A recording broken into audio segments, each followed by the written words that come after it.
This is a strange experience with YouTube that my friend R shared with me.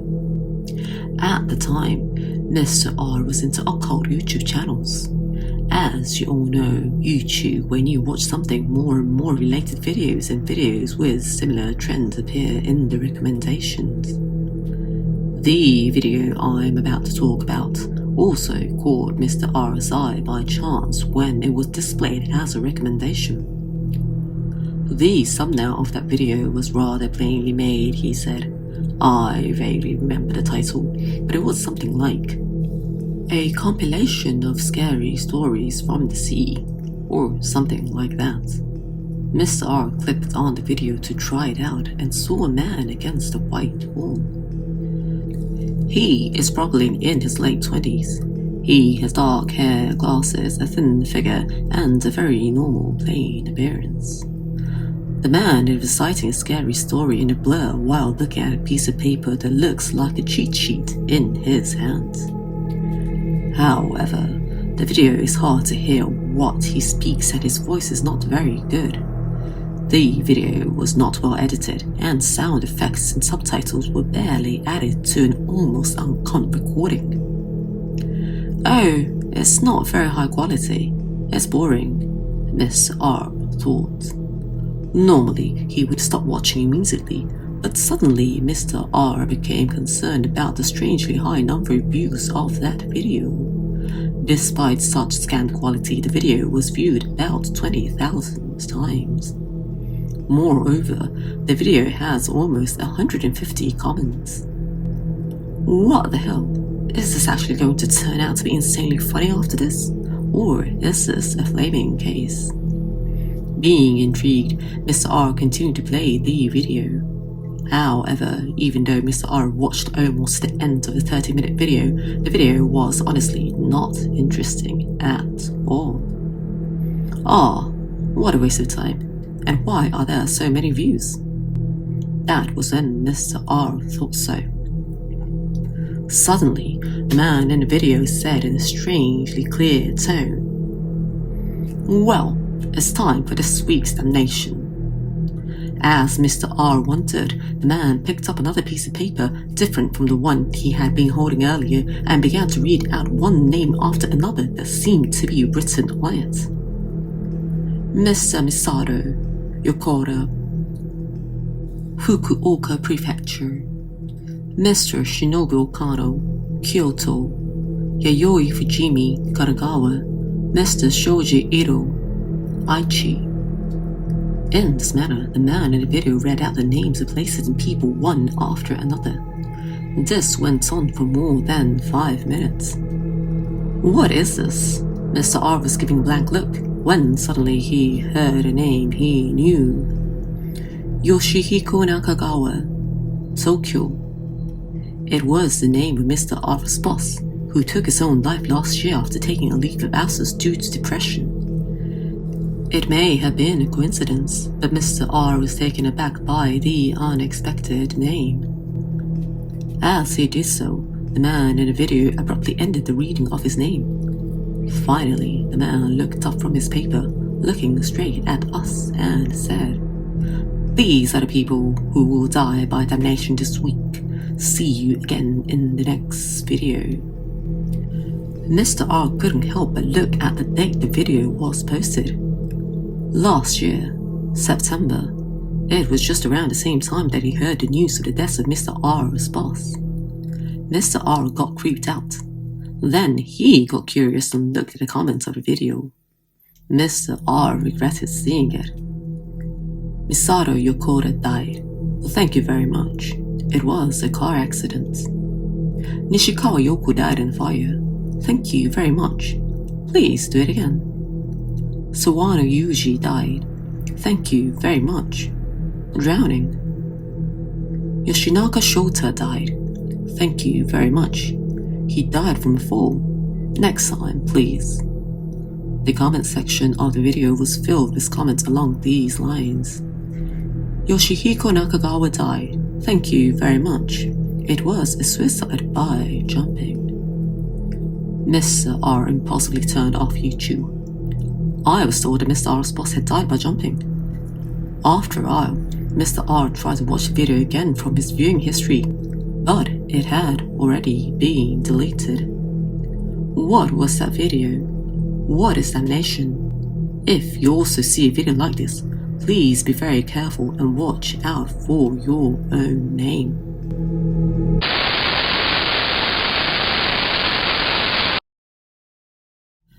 As a single mother of 2 children, my mother was busy working morning and night and did not always have time to cook dinner. So I went to a relative's house in the neighborhood for dinner every day. It was my mother's brother's house, and his wife was cooking there. I had been going there since before I could remember growing up. I had no qualms about having second helpings of the food served to me, and I ate a lot of it every day without hesitation. There were 2 sons there, one older than me and the other 2 years younger than me. My cousins and I got along reasonably well, especially my younger brother, whom I treated as if he were my own brother, and we were always joking around with each other. One day at dinner, I was eating as much as I wanted without any hesitation, as usual. My brother loved barbecue ribs, and as he reached the last one, my hand reached the barbecue ribs a split second soon. I ate it with my usual enthusiasm. As I finished my meal, I suddenly became aware of all the eyes on me. I was frightened by the horror on my aunt's face as she stared at me like a demon. Oh, I don't know why she is mad at me. I took the dishes to the sink and went home early that day without thinking too much about the reason, thinking that I must have done something to offend them. And the next day, after school, I went out for dinner. There was a strange smell coming from my plate where a large amount of barbecue ribs were placed. I laughed. Something smells funny. As I grabbed the barbecue ribs and headed for the kitchen, my aunt said, "Where are you going? Sit down and eat." She yelled at me. It smelled funny, and I didn't want to eat it, but my grandmother's overly formidable appearance scared me, and I decided to sit down and eat it as I was told. I took a bite, and almost as soon as I swallowed it, I felt nauseous and vomited. My cousin's brother laughed and said, "That's dirty." My brother seemed to have noticed something and was looking at me with concern. "What are you doing? What a waste." My aunt said so, and I was struck repeatedly. She hit my face and head with fists, and I said, I'm sorry. I apologized many times. The assault continued for a while, and my brother was no longer smiling. My uncle kept quiet and kept eating, and there was not a single person there to help me. I went home that day and told my mother about it. About my vomiting, my grandmother also said that she had put something in the food. But my mother just laughed and said, "She doesn't do that to her relatives for nothing." I kept complaining that I wasn't going anymore, and that I didn't want to go. My mother reluctantly agreed. The next day, my mother and I went to my uncle's house and told him that we had decided to eat dinner at home from now on. My aunt said with a big smile, "Oh, what a pity. I can't watch you eat well anymore." Since then, every time I see my aunt at a party or other occasion, I always try my hardest to hold back my nausea.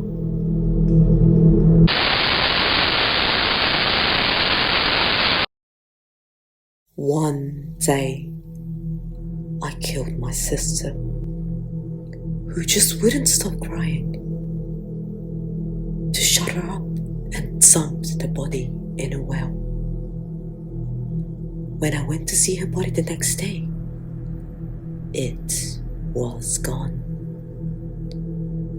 5 years later, I killed my friend in a petty quarrel and dumped the body in a well. When I went to see his body the next day, it was gone. 10 years later, I killed a lady I had impregnated in a drunken rage and dumped her body in a well. When I went to see her body the next day, it was gone. 15 years later, I killed a boss I didn't like and dumped his body in a well. When I went to see his body the next day, it was gone. 20 years later, when my mother needed care, I killed her because I was annoying her and dumped her body in a well. When I went to see her body the next day, the body had not disappeared. The next day and the next, the body was still there.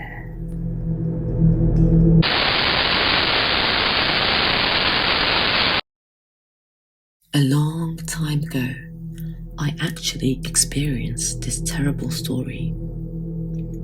At the end of the year, I was at the ferry terminal waiting for a ship. I was sitting on a bench in a cold weather, looking out at the ocean, when I noticed a car moving strangely in a parking lot. The car would enter the parking space and then immediately exit, or go around and round in circles in the parking lot. What is it doing? And casually, I watched vacantly, and then it came to my side, stopped, and a middle-aged, skinny woman came out.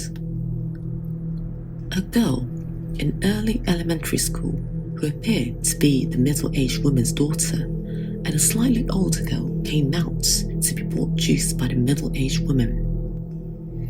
I was convinced that she was looking for a vending machine, and I was convinced of her odd behaviour and lost interest in the oddly moving car.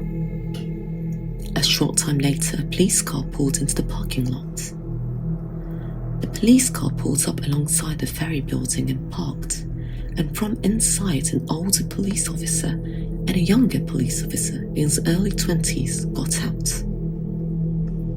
These police officers seemed relaxed and slowly entered the building, not like it was an incident or anything. It was the end of the year, so it was probably some kind of year-end alert. I was about to go inside myself, then I heard the sound of tires scuffling from the parking lot. Suddenly, I noticed that the car that had been moving strangely earlier had sped off towards the sea. As if in slow motion, the car slowly pulled away from the shore, and in a blink of an eye, it dove headfirst into the water. I was stunned for a while, but came to my senses when someone shouted, "The car has fallen into the sea!" And I came back to myself with a shout. Confused, I ran to the shore with a few others who were in the area. The car was floating, puking around with its trunk in the water. What should I do? I thought, but there was nothing I could do but watch the white car swaying in the waves. A short time later, an employee and the two police officers from earlier came running out from the ferry building. However, there was nothing they could do about it, and they came to the quay and stood there, stunned. The place is filled with tension. Eventually, as if determined, the young policeman handed his jacket and a belt with a pistol and other items hanging from it to the older policeman, who jumped into the sea at once. The police officer floated to the surface and began swimming towards the car, which was gradually being swept out to sea. "Go for it!" Cheers from the surroundings towards the police officers. I found myself cheering for that police officer. The policeman was not a very good swimmer, and after some ups and downs, he managed to make it to his car. Eventually, the policeman puts his hand on the body of the car and climbs up onto the rear window. The car was still floating, even with the police officer in it. A loud cheer goes up from the quay. The police officer shouted something through the window and moved the handle to open the back door. but the door would not open. Since the vehicle body is floating, there must still be air inside. As I was thinking this, a police officer suddenly slammed his fist on the window, over and over again. Intermittently, I heard a police officer yelling at the car. Even from a distance, it is clear that the police officer's raised fist is bleeding red.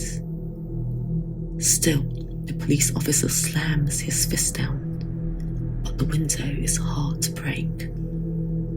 At that moment, perhaps finally realizing the situation, a fishing boat operating offshore approached at breakneck speed.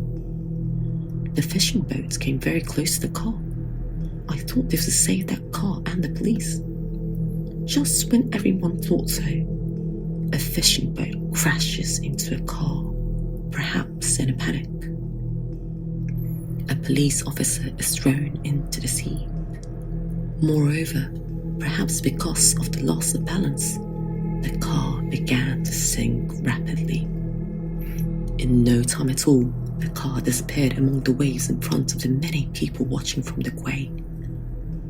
No one survived from the bottom of the sea. A short time later, a police officer was rescued by a fishing boat and brought to shore. Everyone applauded the young police officer, who was so exhausted he could hardly walk. I clapped so hard, my hands hurt too.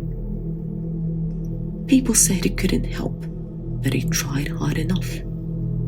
The police officer then plopped down on the ground and began to cry loudly.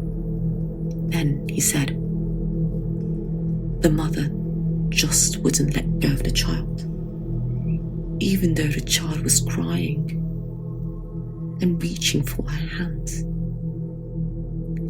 I was horrified by the words that leaked out with the police officer's squeal.